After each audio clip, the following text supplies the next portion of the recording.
শুরুতেই জানিয়ে দেব ইসরায়েলি ঘাঁটিসহ বিভিন্ন জায়গায় হিজবুল্লাহর রকেট হামলা। জানিয়ে দেব চীন ও রাশিয়াকে টেক্কা দিতে যাচ্ছে তুরস্ক। অন্যদিকে ইসরায়েলি অপরাধযজ্ঞে আমেরিকা অংশীদার, ইসরায়েলকে অবশ্যই শাস্তি দেওয়া হবে, প্রেসিডেন্ট পেজেশকিয়ানের হুঁশিয়ারি। সর্বশেষ জানিয়ে দেব ক্ষয়ক্ষতি এখনো অজানা, ইয়েমেনের হুদেইদা বন্দরে তেল ও বিদ্যুৎ স্থাপনার উপর ইসরায়েলি হামলা। এতক্ষণ শুনছিলেন গুরুত্বপূর্ণ সংবাদ শিরোনাম, এখন জানিয়ে দিব বিস্তারিত। ইসরায়েলি ঘাঁটিসহ বিভিন্ন জায়গায় হিজবুল্লাহর হামলা। প্রচণ্ড চাপের মধ্যেও দখলদার ইসরায়েলের উপর হামলা অব্যাহত রেখেছে লেবাননের সশস্ত্র গোষ্ঠী হিজবুল্লাহ। তারা আজ ইসরায়েলের 3টি বড় অভিযান চালিয়েছে। কাতার ভিত্তিক সংবাদ মাধ্যম আল জাজিরা রোববার এই তথ্য জানিয়েছেন। হিজবুল্লাহ যোদ্ধারা দখলদার ইসরায়েলের উত্তরাঞ্চলে ওফেক সামরিক ঘাঁটিতে একাধিক ফাতি-1 রকেট ছুড়ছে। এছাড়া লেবাননি গ্রাম হোলার উল্টো পাশে অবস্থিত মানারাত অঞ্চলে ইসরায়েলি সেনাদের লক্ষ্য করে হামলা চালিয়েছে সশস্ত্র এই গোষ্ঠী। এই দুটি স্থান ছাড়াও ইসরায়েলে অবৈধ বসতি শাহ লক্ষ্য করে একাধিক রকেট ছুড়ছে হিজবুল্লাহ। দখলদার ইসরায়েলের প্রতিরক্ষা বাহিনী আইডিএফ হামলার সত্যতা স্বীকার করেছেন, তবে তারা দাবি করছেন হিজবুল্লাহ ছোড়া বেশিরভাগই রকেট আটকে দেওয়া হয়েছে। গত বছরের 7 অক্টোবর ফিলিস্তিনি সশস্ত্র গোষ্ঠী হামাস এবং ইসরায়েলের মধ্যে যুদ্ধ শুরু হয়। ওই সময় হামাসকে সহযোগিতা করতে ইসরায়েলের উত্তরাঞ্চলে অবৈধ বসতিতে রকেট হামলা শুরু করে হিজবুল্লাহ। এতে করে ইসরায়েলের তাদের 60,000 বাসিন্দাকে সরিয়ে নিতে হয়। ইসরায়েলে চলছিল হিজবুল্লাহ যেন রকেট হামলা বন্ধ করে দেয়, কিন্তু সশস্ত্র গোষ্ঠীর প্রধান হাসান নাসরুল্লাহ তার সর্বশেষ বক্তব্যে বলে যান, যতদিন পর্যন্ত গাজায় হামলা অব্যাহত থাকবে ততদিন পর্যন্ত তারা রকেট হামলা বন্ধ করবে না। এমন ঘোষণা দেওয়ার 1 সপ্তাহ পরই নাসারুল্লাহকে বিমান হামলা চালিয়ে হত্যা করছে ইসরায়েল। যদিও দলের প্রধান নিহত হয়েছেন, কিন্তু হিজবুল্লাহ যোদ্ধারা তাদের হামলা পুরোপুরি বন্ধ করেনি। এদিকে চীন রাশিয়াকে টেক্কা দিতে যাচ্ছে তুরস্ক। বিশ্বের অন্যতম পরাশক্তি রাশিয়া ও চীনকে টেক্কা দিতে চায় তুরস্ক। এজন্য আফ্রিকার বিভিন্ন দেশে প্রভাব বিস্তার করতে মরিয়া প্রেসিডেন্ট রেসেপ তাইয়েপ এরদোয়ান। তবে মহাদেশটিতে চীন ও রাশিয়ার শক্তিশালী উপস্থিতি থাকায় তুরস্কের জন্য এটি কঠিন কাজ হয়ে দাঁড়িয়েছে। তাই আফ্রিকা মহাদেশে তুরস্কের কৌশলগত অবস্থান বাড়াতে সম্প্রতি আঙ্কারা থেকে বেশ কিছু কার্যক্রম হাতে নিয়েছে। তুরস্কের বাইরে তাদের সবচেয়ে বড় সামরিক ঘাঁটি সোমালিয়ার রাজধানী মগাদিশুতে। সাম্প্রতিক সময়ে প্রতিরক্ষা ও নিরাপত্তা ইস্যুতে কয়েকটি চুক্তির পর মগাদিশু তুরস্কের সেনাবাহিনীর সবচেয়ে বড় ঘাঁটিতে পরিণত হয়েছে। ইতিমধ্যে সোমালিয়ার অফশোর তেলের খনিজ সন্ধান এবং সামরিক সহযোগিতা বৃদ্ধির মাধ্যমে সেখানে একটি নতুন মিসাইল পরীক্ষা কেন্দ্র চালুর চেষ্টা করছে এরদোয়ান। অনেক আগে থেকেই আফ্রিকান ইনিশিয়েটিভ পলিসি গ্রহণ করার মাধ্যমে অঞ্চলটিতে বাণিজ্যিক, কূটনৈতিক এবং নিরাপত্তার চুক্তিগুলো দৃঢ় করার উদ্দেশ্যে কাজ করছে তুরস্ক।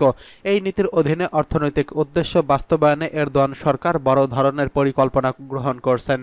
বাজারে পণ্যের চাহিদা এবং ব্যবসায়িক লাভের কারণে আফ্রিকা মহাদেশে তুরস্কের ব্যবসায়ীদের কাছে বেশ আকর্ষণীয়। তবে মহাদেশটিতে তুরস্কের লড়াই করতে যাচ্ছে রাশিয়া ও চীন। সোমালি উপকূলে 3টি ব্লকে তেল ও গ্যাস অনুসন্ধান এবং উৎপাদনের একচাটিয়া সুযোগ পেয়ে যায় তুরস্ক। চলতি বছরের সেপ্টেম্বর মাসের শেষ নাগাদ অথবা অক্টোবরের শুরুর দিকে এই অঞ্চলে অনুসন্ধান জাহাজ পাঠাতে পারে আঙ্কারা। সোমালিয়ায় কমপক্ষে 3,000 কোটি ব্যারেল তেল এবং গ্যাসের মজুত রয়েছে। বাণিজ্যের কেন্দ্রে তুরস্কের সংস্থা চীনের সংস্থাগুলোর সাথে প্রতিযোগিতা করতে যাচ্ছে। বিশেষত বড় প্রকল্পগুলো প্রয়োজনীয় অর্থায়নে চীন অপ্রতিদ্বন্দ্বী। শুধুমাত্র 2023 সালের আফ্রিকায় চীনের মোট বিনিয়োগ $28,200 কোটি পৌঁছেছে, সেখানে তুরস্কের বিনিয়োগ $1,000 কোটি। আফ্রিকার অস্ত্র সরবরাহকারী দেশগুলোর তালিকায় রাশিয়া শীর্ষ অবস্থানে রয়েছেন। এই তালিকায় স্থান করে নিয়েছে তুরস্ক। নাইজেরিয়ার কাছে যুদ্ধবিধ্বস্ত হেলিকপ্টার বিক্রয় এবং প্রশিক্ষণ বিমানের পাশাপাশি আফ্রিকা বেশ কয়েকটি দেশে চালকবিহীন TB2 বাইরাকাত ড্রোন বিক্রির মাধ্যমে তুরস্ক সাব-সাহারান আফ্রিকার 4র্থ বৃহত্তম অস্ত্র সরবরাহকারীতে পরিণত হয়েছে। শুধু তাই নয়, তুরস্কে আফ্রিকা মহাদেশের বেশ কয়েকটি দেশের জন্য নিজেদের একটি প্রধান নিরাপত্তার অংশীদার হিসেবে প্রতিষ্ঠিত করছে।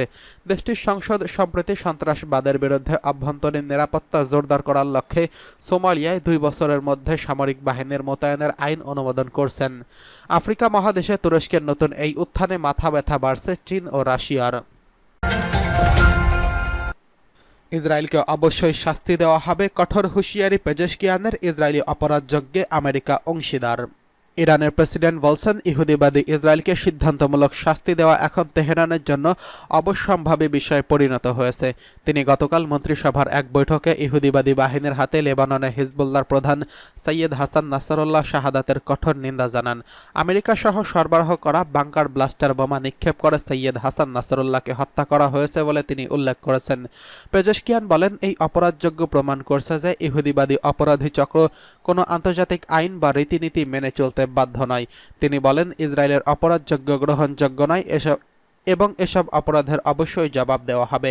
ইরানের প্রেসিডেন্ট বলেন, অতীত অভিজ্ঞতায় দেখা গেছে কোনো স্বাধীনতাকামী আন্দোলনকে ওই আন্দোলনে প্রথম সারির নেতাদের হত্যা করে নির্মূল করা যায়নি, বরং নিপীড়িত অন্যায় বিরোধী আন্দোলনের ঝান্ডা তুলে নেওয়ার জন্য ডজনের পর ডজন মানুষ সামনে এগিয়ে এসেছেন। ইরানের প্রেসিডেন্ট বলেন, ইসরায়েলি অপরাধযজ্ঞের ব্যাপারে নীরবতা অবলম্বন করে আমেরিকা ও তার পশ্চিমা মিত্ররা তেল আবিবকে আরও বেশি অপরাধ করতে উৎসাহিত করছে। পশ্চিম এশিয়া অঞ্চলে ইসরায়েলি পাশবিক আগ্রাসন বন্ধ করতে সকল আরব ও মুসলিম দেশকে এগিয়ে আসার আহ্বান জানান প্রেসিডেন্ট পেজেশকিয়ান। এদিকে ইয়েমেনের হুদাইদা বন্দরে তেল ও বিদ্যুৎ স্থাপনার উপর ইসরায়েলি হামলা, ক্ষয়ক্ষতি অনিশ্চিত। ইহুদিবাদী ইসরায়েলি বাহিনী ইয়েমেনের কৌশলগত পশ্চিমাঞ্চলীয় প্রদেশের হুদাইদাহ বিমানবন্দরে হামলা চালিয়েছে। গতকাল রাতে লোহিত সাগর তীরবর্তী এই বন্দর নগরীতে তেল বিদ্যুৎ স্থাপনার উপর ওই হামলা চালানো হয়।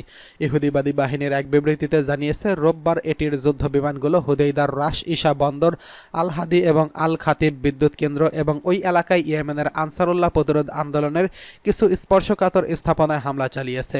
বিবৃতিতে বলা হয়েছে, যুদ্ধ বিমান এবং গোয়েন্দা বিমান সহ কয়েক ডজন বিমান মার্কিন যুক্তরাষ্ট্রের সঙ্গে সমন্বয়ের মাধ্যমে বিশাল আকারে অভিযান চালিয়েছে।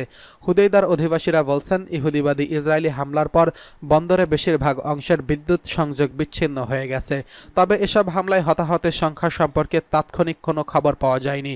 হুদাইদা বন্দরে তেল রপ্তানি করার জন্য বিভিন্ন স্থাপনা রয়েছে, কিন্তু ইয়েমেনের জন্য বেসামরিক পণ্যের পাশাপাশি মানবিক ত্রাণ প্রবেশের প্রধান রুট এই হুদাইদা বন্দরে অবস্থিত।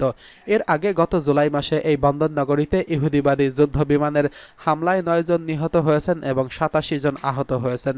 ইয়েমেনের সশস্ত্র বাহিনী ইসরায়েলের রাজধানী তেল আবিবের বেন গুরিয়ান বিমানবন্দর লক্ষ্য করে ক্ষেপণাস্ত্র নিক্ষেপ করার একদিন পর হুদাইদার বন্দরে হামলা চালানো হলো।